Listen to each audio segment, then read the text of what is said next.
Hello viewers, நாங்களோட Lakshmi.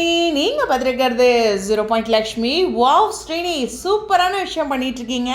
ஏன் இந்த இடத்துல நம்மளுடைய சுவாமியோட பிறந்தநாளுக்கு ஸ்ரீனி அதாவது சுவாமியோட அசிஸ்டன்ட் உங்கள் எல்லாத்துக்கும் தெரியும், நமக்கு எல்லா இடங்கள்லையுமே அப்டேட்ஸ் அவர் அந்த தலைவர் தான் கொடுத்துட்ருக்கார்.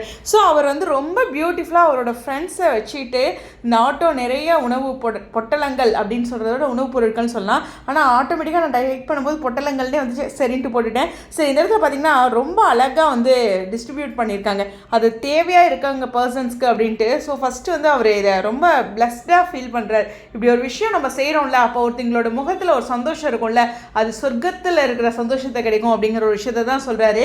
ஸோ அவ்வளோ ஒரு சந்தோஷம் இது கொடுக்க அப்படின்ட்டு நம்ம ஒருத்தருக்கு ஹெல்ப் பண்ணுறதோ இல்லை ஒருத்தருக்கு நல்லது செய்யும் போதோவே பொதுவாகவே ஒரு சந்தோஷம் ஏற்படும். இது மாதிரி ஃபுட்டெல்லாம் அதுவும் ஒரு ரிஸ்க்கான டைமில் ரெட் அலர்ட்லாம் கொடுத்து ஃபுட்டுக்கு சிரமப்பட்டுட்டு இருக்க தருணத்தில் இவர் கொண்டே கொடுத்தது நிச்சயமாக பெரிய விஷயம். அதுலேயும் அவர் கொஞ்சம் பயப்பட்டிருக்காரு, இப்படிலாம் இருக்கே நம்ம பிளான் பண்ணதெல்லாம் சக்ஸஸ் ஆகிடுமா, ஏன்னா ஃபுட்டெல்லாம் ரெடி பண்ணியிருக்காரு, வாட்டர் பாட்டில் ஃபுட்டு இருக்குது.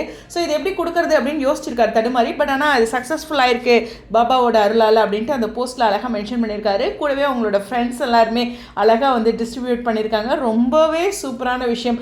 இதனுடைய அத்தனை புண்ணியங்களும் சுவாமிக்கும் கொடுத்த செஞ்ச எல்லாத்துக்குமே கிடைக்கும் கண்டிப்பாக. இதை பற்றி நினைக்கிற போதே நமக்கு அவ்வளோ ஒரு சந்தோஷமாக இருக்குது. அதில் இந்த குட்டி பசங்களாம் பார்த்திங்கன்னா எவ்வளோ தேவை இருந்துக்கு பாருங்களேன், அண்ணா கொடுங்கண்ணா அப்படின்லாம் கேட்டு வாங்குறாங்க. ஸோ அதெல்லாம் அவங்களுக்கு அந்த சூழ்நிலையில் இந்த மழைக்காலங்களில் இந்த மாதிரி ரெட் அலர்ட்லாம் விடும்போது தண்ணி நிறையா இருக்கிற ஏரியாவில் கொடுத்துருக்காரு. ரொம்பவே நல்ல விஷயம் அப்படிங்கிறதான் சுவாமி ரொம்ப சந்தோஷப்படுவாங்க. எனக்கு தெரிஞ்சு நான் இன்ஸ்டாகிராம் இன்னும் வரல, கண்டிப்பாக நிறையா ஃபேன்ஸ் இந்த மாதிரியான சர்ப்ரைஸான விஷயங்கள் பண்ணியிருப்பாங்கன்னு நினைக்கிறேன். பேக் டு பேக் கொஞ்சம் டைம் கிடைக்கும் போதெல்லாம் வீடியோ போடுறேன். ஏன்னா நான் தம்பி வச்சுருக்கனால ஒரு சின்ன கேப் கிடச்சி தான் இப்போ நிறைய வீடியோஸ் போட்டு இப்போ போட முடியல. பட் நானுமே சுவாமிக்கு ஏதாச்சும் செய்யணும் அப்படின்னு நினச்சா இந்த விஷயத்த உங்ககிட்ட கன்வே பண்ணுறதா எனக்கும் பெஸ்ட்டாக தெரியுது. அவரோட பர்த்டேயில் எனக்கு எவ்வளவோ சந்தோஷத்தை கொடுத்த அவருக்கு அவரோட பிறந்தநாளில் அவரை பற்றிய விஷயங்கள் பேசுகிறது எனக்கும் பெருமையான விஷயம்தான். உங்களுடைய கருத்துக்கள் ஸ்டேடியோன் ஸ்ரீனி வேறு லெவல்ப்பா.